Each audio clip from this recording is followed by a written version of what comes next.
Good evening everyone. My name is Arun Chaudhary and welcome back to my channel Polity and PHR Simplifieds. I hope आप सब अच्छे होंगे और इससे पहले जो भी वीडियोस मैंने अपलोड किए हैं उसको आपने देखा होगा, जिसमें कि दो तीन वीडियोस मैंने अपलोड किए हैं, जिसमें कि फ़र्स्ट वीडियो जो कि हमने जीएस पेपर 2 के लिए पॉलिटी एंड आईआर के लिए यूपीपीएससी मेंस का प्रिपरेशन आप कैसे कर सकते हैं उसके स्ट्रेटजी के बारे में बात की थी। सेकेंड जो वीडियो हमारा था उसमें हमने 2018 के जीएस पेपर 2 में जो भी क्वेश्चंस पूछे गए थे उसको हमने देखा था। 2019 के भी क्वेश्चंस को देखे थे हमने, और जो भी प्रीवियस ईयर क्वेश्चंस हैं आपके जीएस पेपर 2 के वो पॉलिटी प्लेलिस्ट में इस वीडियो को डिस्क्रिप्शन में आपको दे दूँगी, और इससे पहले जो वीडियोज़ मैंने डिस्क्रिप्शन में दी हुई है वहाँ पर भी आप जाकर देख सकते हैं। मैंने डिस्क्रिप्शन में उसकी लिंक दी हुई है, उस प्लेलिस्ट को आप देख सकते हैं जिसमें कि एक एक क्वेश्चंस को मैं डिस्कस किया हूँ। आज से हम शुरू कर रहे हैं इंपॉर्टेंट जितने भी टॉपिक हैं हमारे जीएस पेपर 2 के, उन सारे टॉपिक को एक एक करके कवर करेंगे, जिसमें कि आज का हमारा टॉपिक है जो है गुड गवर्नेंस। ठीक है, तो गुड गवर्नेंस क्या है इसके बारे में हम सारी चीज़ देखेंगे, और इससे रिलेटेड हम इंट्रोडक्शंस, ठीक है, उसके बाद से बॉडी कंक्लूजन्स, जहाँ पे आपको कैसे आप इस चीज़ों को मेंस में अच्छा से याद रख सकते हैं उसके लिए टिप्स और ट्रिक्स को भी देखेंगे। ठीक है, उसके बाद से वे फॉरवर्ड क्या होना चाहिए, चैलेंजेस क्या है उसकी, ठीक है, उसके लास्ट में कंक्लूजन्स क्या है, उन सारी चीज़ों को हम देखेंगे। आइए इस वीडियो में एक एक चीज़ों को करके देखते हैं। सबसे पहले देखते हैं, सपोज दैट आपसे ये चीज़ें पूछा गया, इंट्रोडक्शंस के बारे में आपसे पूछा जा रहा है, तो what you can write about the introductions.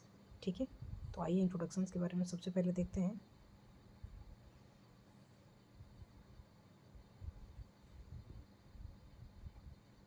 Wait so second.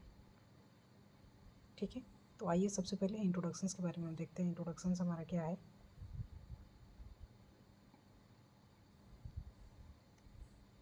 ठीक है, इंट्रोडक्शंस को सबसे पहले देखते हैं।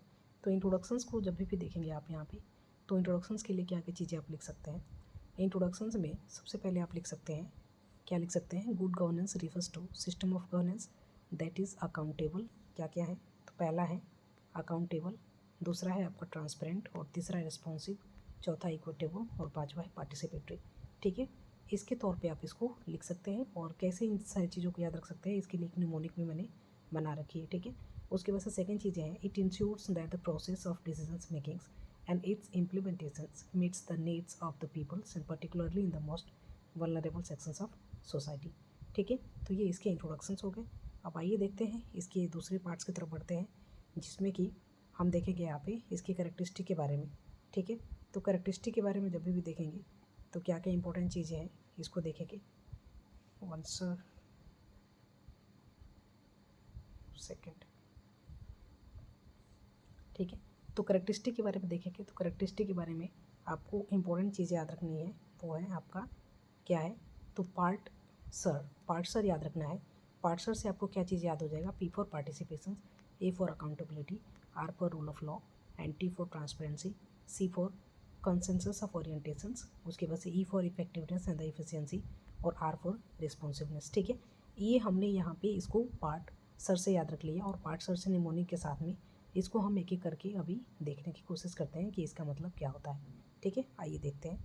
नेक्स्ट एक्सप्लेनेशंस में अगर देखें तो सबसे इंपॉर्टेंट जो चीज़ें यहाँ पे है आपका, ठीक है, तो यहाँ पे पार्टिसिपेशंस का मतलब क्या होता है, what do you mean by participations. Participations, if you talking about participations, it is the citizen involvement in decision making directly और थ्रू द रिप्रेजेंटेटिव्स। ठीक है, तो ये आपका हो गया पार्टिसिपेशंस। ठीक है, नेक्स्ट आपका है रूल ऑफ लॉ का मतलब क्या होता है, तो fair legal frameworks, protections of human right, independent of judiciary. ठीक है, तो ये चीज़ें हो गया। तीसरा देखेंगे ट्रांसपेरेंसी। ट्रांसपेरेंसी का मतलब क्या होता है, तो there is the availability of the informations and accessibility of the processes. ठीक है, फोर्थ नंबर हमारा क्या है, अकाउंटेबिलिटी। अकाउंटेबिलिटी का मतलब क्या है, officials are the answerables for their actions and RTI and the social audits help ensure it. ठीक है, नेक्स्ट है फिफ्थ नंबर क्या है, रिस्पॉन्सिवनेस। रिस्पॉन्सिवनेस की बात करेंगे तो institutions serve all the stake holders within the reasonable time frame, that is called the responsiveness. Next है six, consensus orientations. Consensus orientations क्या है, तो it is the mediations of the differing interest for the broad consensus. ठीक है, next आपका 7 number, effectiveness and the efficiency, optimum use of resources for the sustainable development. Next है आपका good governance in context, in Indian context, यानी कि good governance का development Indian context के बारे में क्या क्या चीज़ें हुई है उसके बारे में हम यहाँ पे देखने वाले हैं। इसके लिए कॉन्स्टिट्यूशनल प्रोविजंस क्या क्या हैं उसको देखते हैं सबसे पहले। तो कॉन्स्टिट्यूशनल प्रोविजन की अगर बात करें तो यहाँ पे आप देखेंगे जैसे कि प्रियम्बल में जस्टिस हो गया, लिबर्टी, इक्वालिटी एंड फ्रेटर्निटी की बात की गई है, ठीक है। उसके बाद से डीपीएसपी अगर देखेंगे तो डीपीएसपी में आपको जो है सोशल एंड इकोनॉमिक डेमोक्रेसी की बात की गई है। उसके बाद से फंडामेंटल राइट अगर देखेंगे तो यहाँ पे सिटीजन को एम्पावर करने के लिए और उसकी अकाउंटेबिलिटी को इंश्योर करने के लिए भी बात की गई है। फिर देखेंगे पीआरआईज जो कि हमारा 73rd 74th constitutional amendment act है, इसके लिए decentralisation and the participation of participated governance के बारे में बात की गई है। उसके बाद से देखेंगे government initiative for the good governance क्या क्या है। तो इसमें सबसे पहले आप देखेंगे आरटीआई एक्ट ऑफ 2005 जो कि ट्रांसपेरेंसी के बारे में बात करता है। उसके बाद से e governance, digital India, efficiency और एक्सेसिबिलिटी के बारे में बात करता है। फिर देखेंगे सिटीजन्स चार्टर्स जो कि सर्वोत्तम मॉडल के बारे में बात करता है, जो कि बात करता है किससे रिलेटेड है, तो रिस्पॉन्सिवनेस से रिलेटेड है। नेक्स्ट देखेंगे सोशल ऑडिट जो होता है मनरेगा के अंदर अकाउंटेबिलिटी को डिनोट करता है। उसके बाद से आप देखेंगे यहाँ पे मिशन कर्मयोगी, मिशन कर्मयोगी किससे रिलेटेड है, 2020 में आया था, तो एफिशिएंट ब्यूरोक्रेसी के लिए मिशन कर्मयोगी को लाया गया था। गुड गवर्नेंस इंडेक्स की अगर बात करें तो ये इवैल्यूएट करता है परफॉर्मेंस ऑफ स्टेट, यानी कि कोई भी स्टेट क्या परफॉर्म कर रहा है गुड गवर्नेंस से रिलेटेड, इस चीज़ों के बारे में एक इंडेक्स निकलती है जिसमें कि आप देखेंगे evaluate performance of the state की परफॉर्मेंस को स्टेट की परफॉर्मेंस को क्या किया जाता है यहाँ पे इंडेक्स निकाला जाता है और उसको एवैल्यूएट किया जाता है उसके परफॉर्मेंस को। नेक्स्ट देखेंगे challenges in ensuring the good governance, यानी कि गुड गवर्नेंस को इंश्योर करने के लिए चैलेंजेस क्या क्या है। सबसे पहले देखते हैं, उसका पहला है bureaucratic and red tapisms and the corruptions, bureaucratic red tapisms and corruptions. दूसरा है आपका political interference and the lack of accountability. तीसरा है आपका पुअर पब्लिक सर्विस डिलीवरी। चौथा है आपका inefficiency grievances reduction mechanisms and पांचवा है आपका लो सिटीजन पार्टिसिपेशन एंड अवेयरनेस। ठीक है, अब इसके लिए वे फॉरवर्ड क्या हो सकता है, तो वे फॉरवर्ड में सबसे पहले आप लिख सकते हैं strengthen the institutional accountability through the RTI, Lokpal and e governance. Next आपका है प्रमोट सिटीजन सेंट्रिक एडमिनिस्ट्रेशन। उसके बाद से encourage capacity buildings and the ethical training for the civil servants. Next आपका है enhance transparency through the technology and the open data.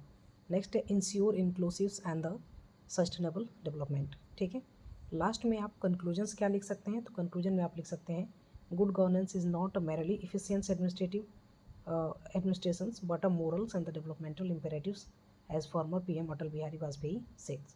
ठीक है, उसके बाद से good governance is a putting people at the centre of the development. इसका मतलब क्या होता है, तो हमने एक छोटी सी वीडियो में टोटल 8 मिनट की वीडियो है और इन 8 मिनट की वीडियो में बहुत सारी चीज़ों को हमने यहाँ पे कवर करने की कोशिश की है। आई होप कि आप इसको अच्छे से देख पाए होंगे और फुल वीडियो को आपने देखा होगा। अगर फुल वीडियो को आपने देखा है तो प्लीज़ एक कमेंट कर दीजिएगा वीडियो कैसा लगा, ताकि इस सीरीज़ को मैं कंटिन्यू रख सकूं और कोई भी सजेशंस आपका है तो आप मुझे सजेस्ट कर सकते हैं। Thank you.